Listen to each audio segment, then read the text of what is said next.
এই মুহূৰ্তৰ এক বিগ ব্ৰেকিং নিউজ হুজাইজিলৰ লংকাৰ দক্ষিণ জাৰণি গাঁৱত বনৰীয়া হাতীৰ তাণ্ডৱ হয় লংকাৰ দক্ষিণ জাৰণি গাঁৱত বনৰীয়া হাতীৰ তাণ্ডৱ খাদ্যৰ সন্ধানত লান্দিং বনাঞ্চলৰ পৰা যোৱা ৰাতি 12 মান বজাত হাতী এটা ওলাই আহি দক্ষিণ জাৰণি গাঁৱৰ আকাশ আলিৰ পকী ঘৰত আক্ৰমণ কৰে তামোল গছ ভাঙাৰ লগতে আকাশ আলিৰ পকী ঘৰৰ দেৱাল ভাগি ধান খায় পিছে বহু কষ্টৰ ফলত বনৰীয়া হাতীটো খেদি পঠায় আকাশ আলিয়ে জানিব দিয়া মতে নিতৌ দক্ষিণ জাৰণি গাঁৱত বনৰীয়া হাতী ওলাই আহি তাণ্ডৱ চলাই থাকে বুলি জানিব পৰা গৈছে চাওক আমাৰ এই প্ৰতিবেদন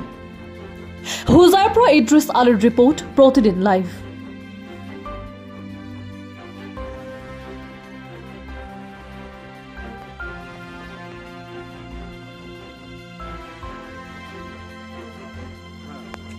আপোনাৰ ঘৰত কিবা ঘটনা হৈছে বুলি শুনা পাইছো কি হৈছে হাতী আহিছিল হাতী বাবা আহিছিল এই পাছত ঘৰ ভাঙিলে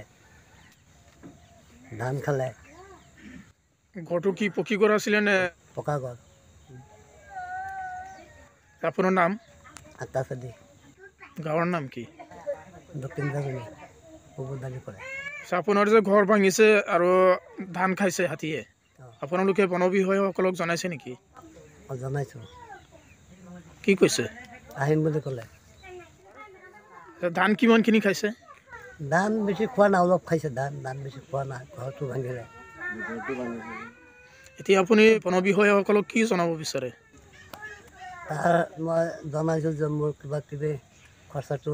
দিয়ক যিখিনি ক্ষতি হৈছে সেইখিনি ক্ষতিপূৰণ দিয়ক কি ক'ব এখেতৰ ঘৰ এটা ভাঙিছে আৰু হাতীয়ে ধান চান খাইছে পকা ঘৰ বহুতখিনি ভাঙি পেলালে ঘৰৰ কিমানখিনি ভাঙিছে বহুতখিনি ভাঙিলে হাতী কেইটা আছিল এটা ক'ৰ পৰা আহিছিল হাতী লামডিং ৰিজাৰ্ভৰ পৰা মানুহজনৰ নাম কি আকাশ আলি গাঁৱৰ নাম দক্ষিণ জাৰণি পুলিচ প্ৰায়ে আহি থাকে নেকি ডেইলি আহি থাকে বেলেগ কাৰোবাৰ ঘৰ ভাঙিছে নেকি বৰ্তমানে ইয়াতে ভাঙা নাই বেলেগ বেলেগ ছাইডত ভাঙি আছে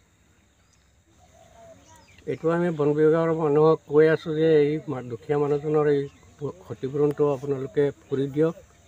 এইটোৱে আমাৰ অনুৰোধ চৰকাৰক কিবা জনাব নেকি